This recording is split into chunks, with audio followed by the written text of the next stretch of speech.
over. Hello everyone, today we're going to talk about some problems from the midterm exam. So the first problem is 1b.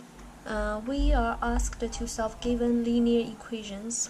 1b is 2x over x plus 5 equals negative 6 minus 4 over x plus 5. So the first thing we want to do is get rid of the denominator by multiplying x plus 5 to both sides. So the whole thing on the right has to multiply x plus 5. So on the left side, x plus 5 and x plus 5 cancel out. Left 2x equals. On the right side, you have to distribute these to both terms in the parentheses. So give us negative 6 times x plus 5 minus x plus 5 cancelled out, left 4. Now you need to get rid of the parentheses by distribute negative 6 to both terms. We have 2x equals negative 6x minus 30 minus 4. Now we want to move the negative 6x to the left side to combine similar terms. So by plus 6x to both sides. Now we have 8x on the left side and a negative 34 on the right side. Then we divided by 8 to both sides, cancelled out. X equals negative 34 over 8. Simplify give us divided by 2, 17 divided by 2, 4. So that's our answer for 1b. Okay?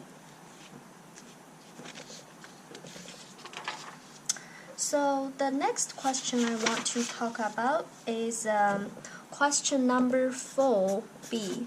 We are asked to simplify the exponents. So the given problem is 35x to x cubed y to fourth power over 63x to negative fourth power and y seventh power, and then the whole thing squared.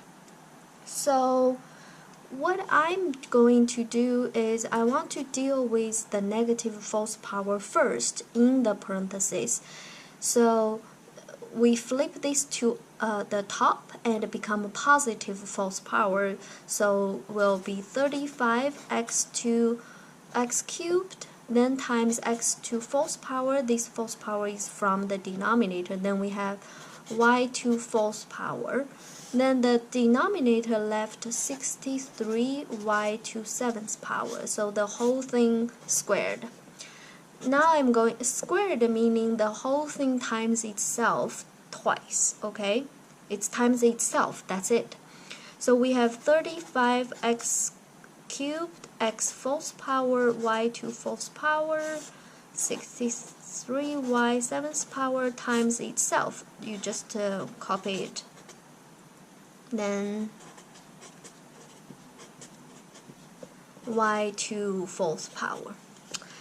The reason I don't want to do 35 times 35 first because I want to easier for me to simplify. So I know 35 and 63, they have the common factor 7. So divided by 7 become 5. Divided by 7 become 9. It's the same thing here, 5 and 9. Now I know x3 times x4 give us x7. So this gives us x7. And also I know this is a fourth power, this is a 7th power. If I divide it by y to fourth power left cubed, so the bottom denominator will be 9y cubed. The same thing on this side, 5x 7th power times 9y cubed. Now we want to just combine. 5 times 5, 25. X 7th power times x 7th power, we're going to add the exponents. 9 times 9, 81. 3 plus 3, 6, y to 6th power.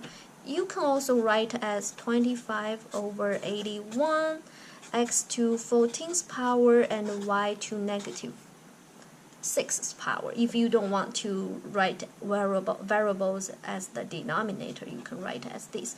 Either way, either this one or this one, I accept. I give right, okay? I give you the point. Okay. So I also want to talk about 5b. 5b, you are asked to solve quadratic equations by completing the square. Okay, so the given equation is z squared minus 11z minus 1 equals 0. So the steps is z squared minus 11z. You are asked to move the constant to the right side, become positive 1. You are asked to find half of 11 is 11 halves. You can just write it as that. So z minus 11 halves squared. The reason we do that because later on when you kind of do this expand this, z squared minus 11z plus 11 halves squared. So we had an extra 11 halves squared. We have to subtract that.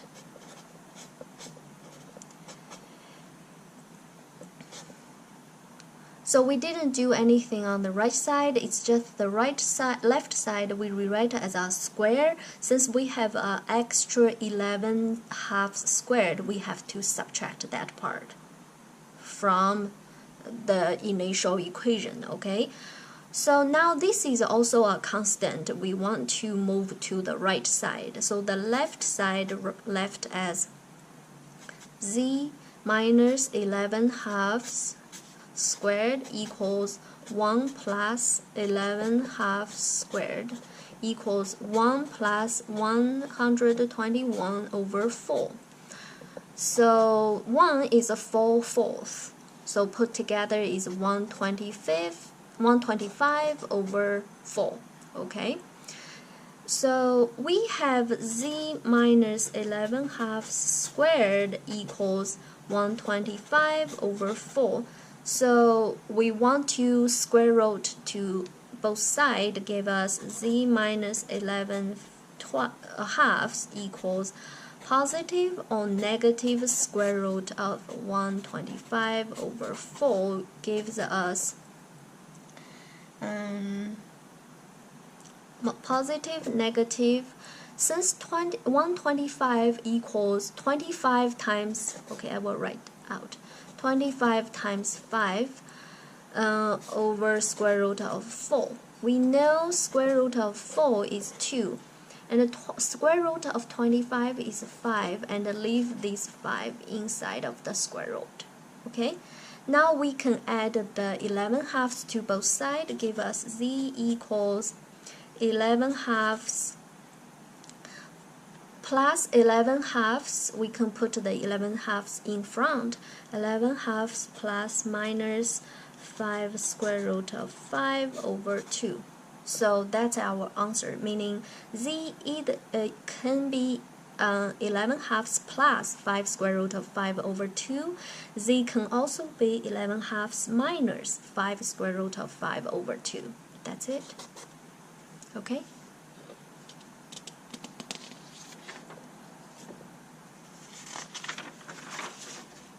The next problem is question number 6. This is an application problem. This is a word problem.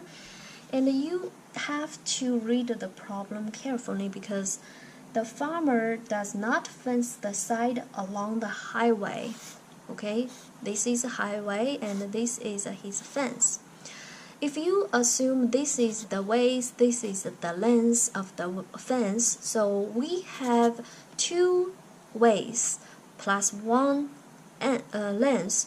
Total should be the 3,000 meters of the fence. Okay, so 2W plus L equals the 3,000 length of the fence. Okay, so you have L equals 3,000 minus 2W. You use the waist to represent L, but the question asking for the area, so the area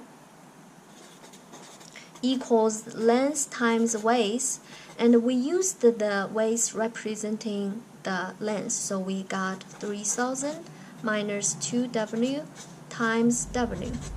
So area, if we use A to represent and we rearrange, so distribute this W to both terms, give us negative 2W squared, and then plus 3,000 W. And this is a quadratic function. The maximum value occurs when W equals negative B over 2A. B is the W's coefficient, which is 3,000. And A is the W squared's coefficient, which is negative 2. Remember, it's a negative 2. So 2 times negative 2. So negative, negative, you can ignore the negative sign, only left 3,000 over 4. The answer is 750. This tells us when W equals 750 gives us the greatest area.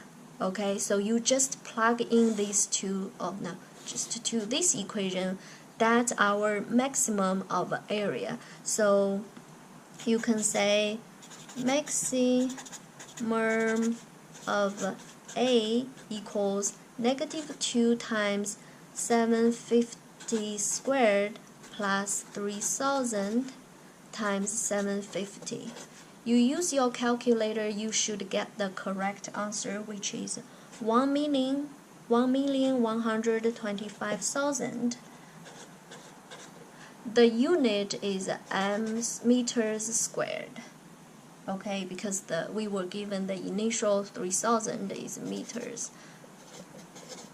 That's why the maximum of the area is 1,125,000 square meters. Okay, that's how we solve question number 6.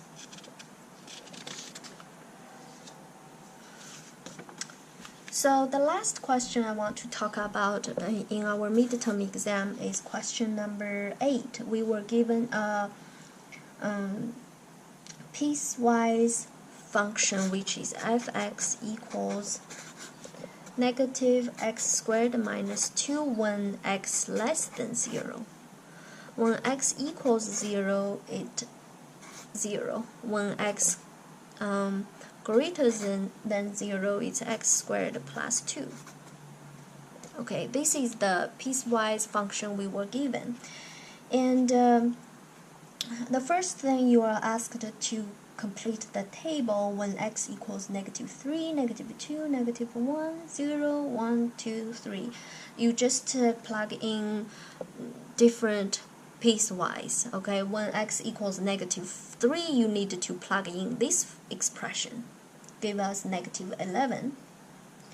When x equals negative 2, it's still you still need to use this expression because negative 2 less than 0 and so on. When x equals 2, it's greater than 0, you need to use this expression. Okay, so overall the table will be when x equals negative 3, the y equals negative 11, negative 2, negative 6, negative 1, negative 3, 0, x equals 0, y equals 0, so it's 0, 0, a region. Okay, 1, 3, 2, 6, and 3, 11. The only thing I want to talk about is how to graph it. Many of you didn't graph this correctly. So one thing we are clear. So we have 0, 0, we have this point, okay? We also have 1 and 3 point. 1, 3, this point. 1, suppose this is 1, 1, 2, 3, suppose it's here. That's 1 and 3 point. We also have -1 and -3. -1, 1, 2, 3. -3 should be here. So we have positive 2 and 6. Positive 2 and 6. 1, 2, 3. Another 3. 6 is here. -2, -3. 1, 2, 3 should be here. We also have 3 and 11 pairs. So this is 3, 6, 7, 8, 9, 10, 11. So should be here. Then we have -3 and negative 6, 7, 8, 9, 10, 11. So it's about here. Okay, many students just connected all the dots together using a smooth curve, which actually is not right, because so suppose I give you x equals half. Suppose x equals half.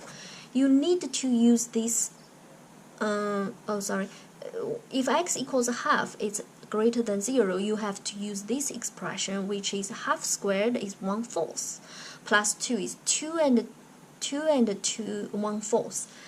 This is 2. 2 and 2/4 is still above 2. Okay, it's around here. It's around here. So if you use x equals -1/2, you plug in this expression, the answer will be -2 and 1/4. So when x equals half, it's -2 and 1/4. It's still below -2, which is around here. What I'm saying is, if you use this expression, when x getting closer and closer to 0, if you plug 0 here, it's 0 minus 2. The answer is -2, meaning when x is less than 0 but getting closer to 0, the y value getting closer and closer to -2. So it's this, getting closer and closer and closer and closer to 2. But it will never be 2. That's why this is a circle. Same thing here.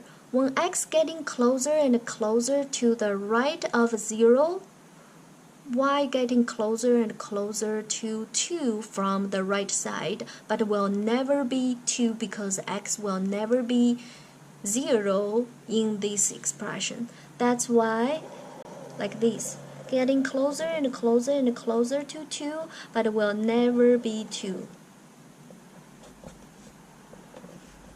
That's our graph.